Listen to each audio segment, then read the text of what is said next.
at a large coal-fired power plant, and we're here to do a demonstration of the Toyo submersible agitator pump. What we'll be doing is attempting to move fly ash out of this pond coming into view here.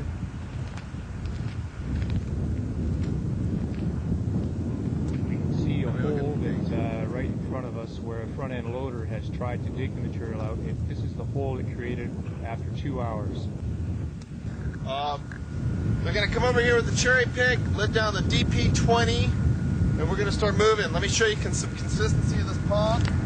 Now see if you can catch this. I'll show you right into the liquid end first, what kind of water consistency we have here. Okay? Lots of water, right? Don't move that camera too fast, just try to get it right on it.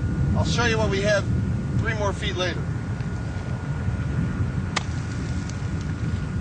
Crust. But guaranteed to be a lot of water. Let me show you further out this mud right here, Bill. See if you can get it right down in here. This is what the most of it looks like. Did you get that? You gotta hold the camera real still. I'll do it again. That's what it looks like. Did that get the camera? That was it. Okay. About 45% consistency at this end of the pond, and then they moved down. They said it's about a 60% concentration over there. So supposedly we should be able to do this. And if they have to, they can flood with any of these ponds around here. We're going to do the test.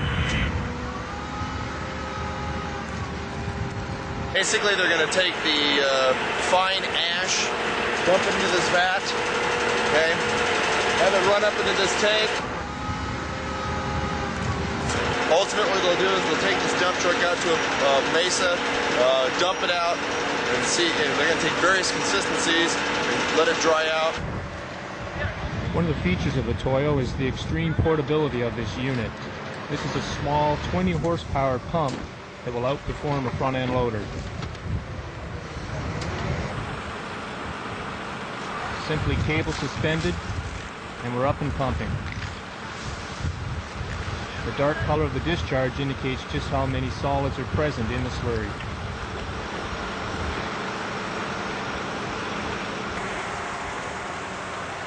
The heart of the design is a patented agitator that will resuspend settled solids and transport them through the pipeline.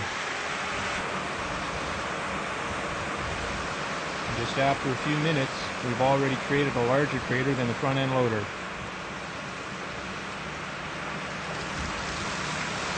Oh man! The natural sloughing of material towards the pump increases the production rate. A few more minutes later, we're moving material.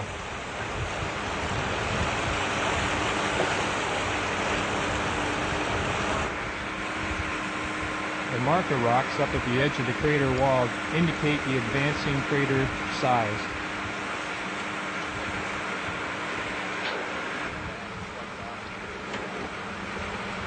Yeah, what I'd like to do is just make a pond out of this area and just try to make it.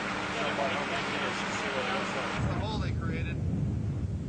After 20 minutes of pumping, you can see the huge crater that we've created.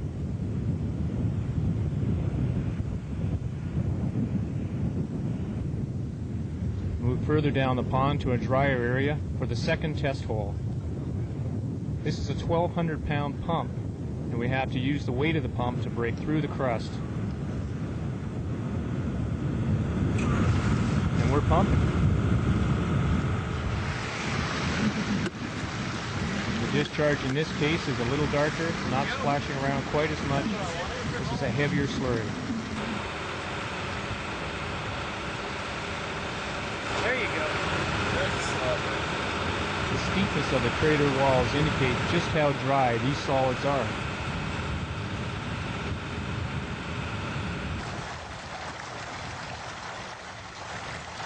This slurry is approximately 50 to 60% solids by weight.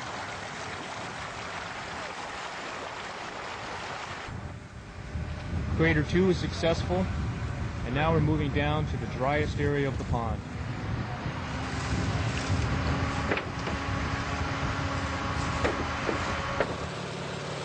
This is a massively constructed pump. It's 1,200 pounds, has a 1.35 service factor motor, high chrome wearing parts, and in this instance we can see we're using it as a wrecking ball to bash our way into the so-called pond. Notice the dust flowing off the surface.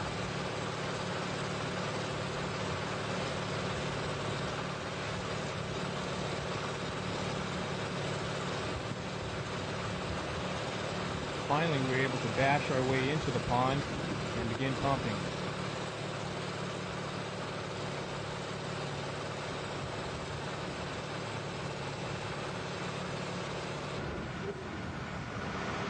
This is the darkest discharge yet, indicating the heaviest solids. It's not splashing around as much, also indicating just how thick that slurry is. This crater is basically a steep-walled hole. The pump is digging straight down. You can see the cables slackening off, indicating the pump's weight is doing all the work.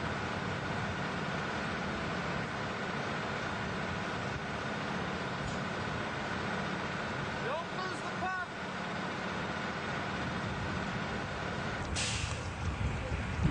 This slurry is approximately 70% solids by weight. It's so thick it's not splashing at all. Looking back up the pipeline, we see the crater in the background. A successful test. Toil thanks Chris Woodbury and Bill Helene of Process Equipment for providing us with the film footage and performing the test. And they'd like to thank their Toil pump. Here's a close-up here of the patented agitator. This is the heart of the Toil design. It's supported by 28% high chrome wearing parts, low pump RPM, and a 1.35 service factor motor, unique in the world. This is one heavy-duty pump. Toil pumps, we